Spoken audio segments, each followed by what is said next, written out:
সেমিফাইনালে দ্বিতীয় ম্যাচ দুই পরাশক্তি মুখোমুখি হচ্ছে। তবে এই দুই দল সর্বশেষ 2005 সালে মুখোমুখি হয়েছিল। লিও মেসি প্রথম ইংল্যান্ডের বিপক্ষে খেলতেছে।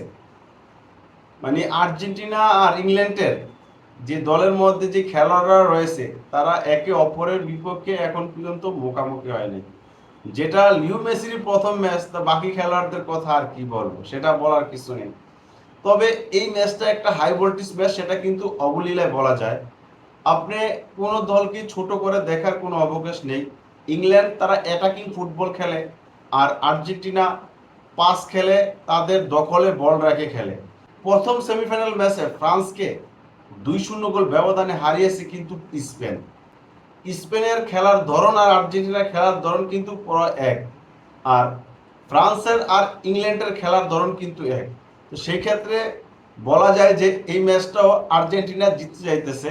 তবে সেই পরিসংখ্যান দিয়ে, সেই অনুমান দিয়ে কথা বললে কোনো কাজ হবে না, কারণ এটা একটা বিগ ম্যাচ আর দুটা বিগ দলে কিন্তু খেলতেছে। নিয়ান্দো মার্টিনেস, ম্যাকলিস্টার, আন্দ্রো ফার্নান্দেজ, এমি মার্টিনেজের মতো খেলোয়াড়রা কিন্তু ইংল্যান্ডের মানে ক্লাবগুলোতে রীতিমতো খেলতেছে। আর্জেন্টিনার এই খেলোয়াড়রা জানে যে ইংল্যান্ডের যে খেলোয়াড়গুলো ইংল্যান্ডের দলে রয়েছে তাদের কোথায় দুর্বলতা রয়েছে, তাদের কোথায় উইক জোন রয়েছে, সেটা কিন্তু ভালো করে জানে। তবে ম্যাচ শুরুর আগে কাদা ছোড়াছুড়ি কিন্তু প্রচুর হয়েছে। ইংল্যান্ডের সাবেক মিডফিল্ডার জোকুল বলেছে মেসিকে আমরা ঘুম পাড়িয়ে দেব, আর তারা এই ম্যাচটা হেসে খেলে আর্জেন্টিনার সাথে জিতে যাবে। লিওনেল মেসি 1986 সালের বিশ্বকাপের কথাটা কিন্তু মনে করে দিয়েছে। তো কাদা ছোড়াছুড়ি অনেক হয়েছে, কিন্তু এখন ম্যাচের মধ্যে যারা ভালো খেলতে পারবে, যারা পারফেক্ট এক্সিট করতে পারবে, তারা কিন্তু ম্যাচটা জয়লাভ করতে পারবে। আর্জেন্টিনা দলের একাধিক খেলোয়াড় এখন বর্তমানে ফর্মে আছে।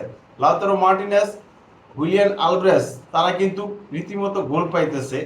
গ্রুপ পর্বের প্রথম 3 ম্যাচে মানে কোনো ফরওয়ার্ডরা গোল পায়নি, শুধুমাত্র লিওনেল মেসি ছাড়া। এখন কিন্তু তারা গোল পাইতেছে। আর লাস্ট ম্যাচটা হুলিয়ান আলভারেজ যেভাবে কামব্যাক করলো, যেভাবে তার গোল করলো একটা, মনে হচ্ছে তিনি দুর্দান্ত ফর্মে ফিরছেন। আর হুলিয়ান আলভারেজ যদি ফর্মে থাকে সেক্ষেত্রে কিন্তু যে কোনো দলের একটা চিন্তার বাস পড়তেই পারে। আর্জেন্টিনার কোচ স্কালোনি বলেছে যে আমাদের ছেলেদেরকে নিয়ে অনেকে কথা বলতেছে, সমালোচনা করতেছে আর্জেন্টিনা কি ধরনের ফুটবল খেলতেছে।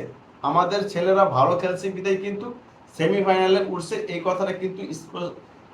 কথাটা কিন্তু স্কালোনি স্পষ্ট করে বলে দিয়েছে। এবং স্কালোনি বাংলাদেশের সমর্থকদেরকে ধন্যবাদ জানিয়েছে, কৃতজ্ঞ জানিয়েছে যে আমাদের এত দূর থেকে তারা এত সাপোর্ট করতেছে। অন্তত পক্ষে আমরা এই ম্যাচটা জিতে বাংলাদেশকে উপহার দিতে চাই। ইংল্যান্ডের ডিফেন্ডারদেরকে পরীক্ষা দিতে হবে, যেহেতু লাউতারো মার্টিনেজ, হুলিয়ান আলভারেজ এবং মাঝে থাকতেছেন লিওনেল মেসি। এই তিনজনকে সামলাতে ইংল্যান্ডের ডিফেন্স লাইনদের কিন্তু হিমশিম খেতে হবে। তবে আর্জেন্টিনার মাঝমাঠ দখল থেকে তাদের মানে ডিফেন্স শক্তিশালী করতে হবে, কারণ তারা কাউন্টার অ্যাটাকিং এ ফুটবল খেলে ইংল্যান্ড। সেটা মাথায় রাখতে হবে যেন কোনো স্পেস তৈরি করতে না পারে। যেভাবে স্পেন ফ্রান্সকে আটকিয়ে দিয়েছে, সেই টেকনিকটা হয়তো বা ফলো করলে আর্জেন্টিনার কোচ স্কালোনির জন্য ভালো হবে। আমি বলতেছি এই ম্যাচটা আর্জেন্টিনা জিতে যাবে। আপনার কি মনে হয় অবশ্যই কমেন্টে জানান।